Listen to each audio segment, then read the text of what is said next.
پر متاثرہ فیملی کو کتنے کروڑ رقم دینے کا مطالبہ کیا جا رہا ہے یہ بھی آپ کے سامنے رکھیں گے، اور اس کیس میں ایک شخص کی ضمانت بھی منظور ہو چکی ہے، وہ کون ہے، اور اس کیس میں ایک نئے شخص کی جو ہے وہ گرفتاری بھی ہو چکی ہے، وہ بھی آپ کے سامنے رکھیں گے۔ ویڈیو کا باقاعدہ آغاز کرتے ہیں، اس سے پہلے تمام دوستوں سے گزارش ہے چینل کو سبسکرائب کر لیں اور بیل نوٹیفیکیشن کو بھی پریس کر دیں۔ ناظرین کرام، جیسے یہ واقعہ پیش آیا، یہ ایکسیڈنٹ کیا گیا، یہ حادثہ جس طرح پیش آیا، اس کے فوراً ہی بعد افنان کو پولیس اسٹیشن میں جب لے جا کے ایک ویڈیو پیغام کے ذریعے بتایا گیا کہ والد کا نام بھی آپ کو بتاتے ہیں، لیکن اس کے والد کا جو سب سے پہلے بتائیں کہ یہ ایک لاہور کا پراپرٹی ڈیلر ہے، اور اس کا نام جو ہے وہ شفقت اعوان ہے۔ یہ بہت بڑا پراپرٹی ڈیلر ہے، کیونکہ اس کے اتنے زیادہ سورس ہیں کہ جب اس افنان کی گرفتاری ہوئی تو پولیس اسٹیشن میں بھی اس کو شاہانہ پروٹوکول جو ہے وہ دیا جا رہا تھا۔ یہی کچھ نہیں بلکہ جب اس کو اس کیس کے حوالے سے ہائی کورٹ میں پیش کیا گیا تو وہاں پہ بھی اس کو چیئر فراہم کی گئی اور اس کو موبائل فون ملا۔ یہ آدھا گھنٹہ 40 منٹ تک یہ اپنی فیملی کے ساتھ باتیں کرتا رہا، جیسے یہ ملزم تو ہے ہی نہیں، یہ بے گناہ ہے۔ اور اس کے بعد اب آپ کو بتاتے چلیں کہ اس کے جو والد ہیں اس کی ضمانت منظور ہو چکی ہے، مطلب شفقت اعوان کی اس کیس میں ضمانت منظور ہو چکی ہے 27 تاریخ تک۔ اور اس کیس میں آپ کو بتا رہا تھا کہ ایک نئے بندے کی جو وہ گرفتاری ہوئی ہے، تو وہ اس کا دوست ہے ابراہیم جس کا نام ہے، اس کی گرفتاری ہوئی ہے، اور اس کی جو ہے تشویش کرنے کے بعد اس نے بھی بتایا ہے کہ گاڑی بہت زیادہ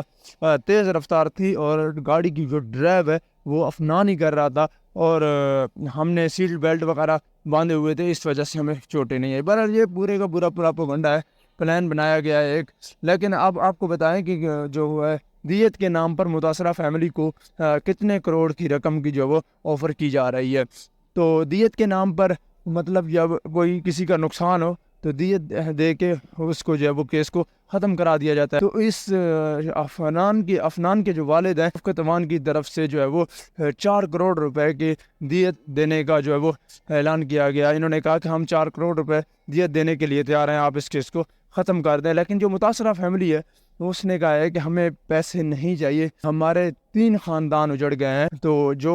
رفاقت ہے متاثرہ فیملی کے جو سربراہ ہیں، اس نے کہا ہے کہ ہمیں پیسے کی کوئی لالچ نہیں ہے، ہمیں پیسہ نہیں چاہیے، ہمیں انصاف چاہیے۔ ہم ہائی کورٹ سے اس میں اب آگے آپ کو بتائیں گے کیا ہوتا ہے، کیونکہ یہ اب ہائی پروفیشنل کیس بن چکا ہے۔ جب سے یہ وزیر اعلیٰ صاحب کے پاس گیا ہے تب سے اس کیس میں جو ہے وہ تبدیلی آئی ہے۔ پہلے تو اس کیس کو دبایا جا رہا تھا، اس کو ختم کیا جا رہا تھا، اور شاید یہ ختم ہو بھی جاتا، لیکن جب سے وزیر اعلیٰ پنجاب کی اس میں انٹری ہوئی ہے تب سے یہ کیس بڑا ہائی پروفیشنل بن گیا ہے، اور افنان جو ہے وہ پوری طرح سے اس کیس میں جو ہے وہ پھنس چکا ہے، کیونکہ وہ ملزم تھا۔ اس نے جان بوجھ کے دھمکی پہلے لگائی اور پھر کار ایکسیڈنٹ کیا۔ تو پہلے اس طرح ہی ہوتا ہے کہ جو امیر لوگ ہوتے ہیں نا، ان کا جو ہے وہ اس طرح غلطیاں، جو ان کے قتلانہ حملے، یہ سب کچھ کو مٹا دیا جاتا ہے، کیونکہ پیسہ پاکستان میں چلتا ہے، جہاں کہیں بھی پولیس اسٹیشن ہو، جہاں بھی ہو، تو پیسے کے باؤ پہ یا آفیسر جو ہوتے ہیں بڑے بڑے، ان کے بچے تو ویسے بھی آپ کو پتہ ہے ان کے لیے تو کوئی قانون لاگو نہیں ہو۔ متاثرہ فیملی کے سربراہ ان کو انشاءاللہ انصاف ملے گا۔ آپ سے بھی دعا ہے، آپ بھی ان کے لیے دعا کریں کہ اللہ پاک ان کو جو ہے وہ صبر دے، کیونکہ اتنا بڑا حادثہ ان کے ساتھ پیش آیا، ان کی پوری کی فیملی چلی گئی، پوری کی پوری فیملی چلی گئی۔ اور آخر میں آپ لوگ اپنی قیمتی رائے کا اظہار کامنٹ سیکشن میں ضرور کیجیے گا۔ ملتے ہیں اگلی ویڈیو میں، اللہ حافظ۔